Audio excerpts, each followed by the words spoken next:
ismahaan cabduqaadir guuleed oo ka tirsan golaha abwaanada Soomaaliyeed oo soo gaartay Beledweyne ayaa kormeer maanta ku sameysay barakacayaasha ku dhaqan deegaanka Ceel Jaalle ee duleedka Beledweyne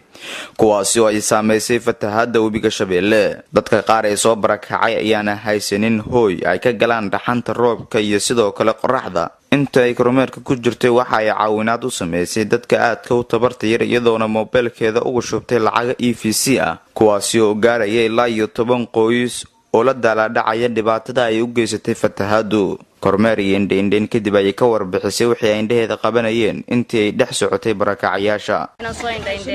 والله waxaan soo arkay arin aad u dhib badan waxaan soo arkay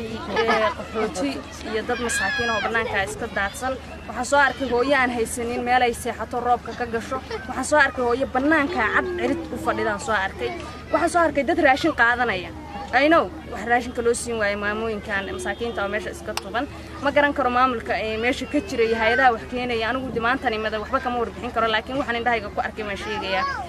waxaan ka socdaa golaha abwaanada Soomaaliyeed كلي أركان ماشانو إمادة وحي أحد إنان بل وحي أن مركا gacanta ku hayaan guddiga xaaladaas joogta aan ku soo wareejiyo meesha xaaladda ka jirtana indhahayga aan ku soo arko waxaan indhahayga ku soo arkay wallahi waxaan loo dul qaadan karin oo riyal laga qeyroodo oo laga ooyo baan indhahayga ku soo arkay barina insha Allah hadii Ilaahay ka yiraahdo waan ku soo noqon doonaa waan soo eegi doonaa waqtigoon ugu gaaban xaaladda maartay aan aad loogu dul qaadan karin fiirsigeeda ayaa waxay igu dhalisay inaan bal halkan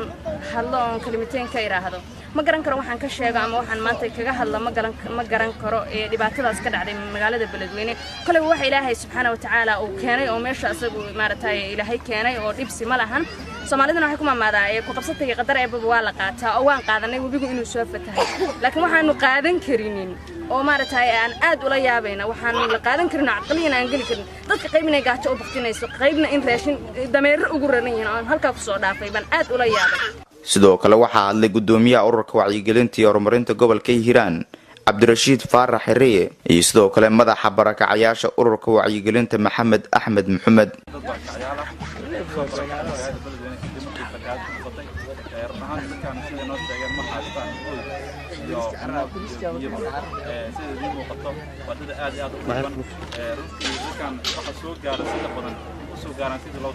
runaantii waxaad dareemaysaa in ummadda gurmadkii loo fidinayay aynan soo gaarin runaantii ilaa 3 bari oo dambe waxaanu ka shaqaynaynay si tirakoob ah oo loogu qaybi lahaa dadka laakiin tirakoob kasta oo la bixiyo wax faa'iido ma soo kordhinayso waayo masaakiinta kuwii ladnaa ayaa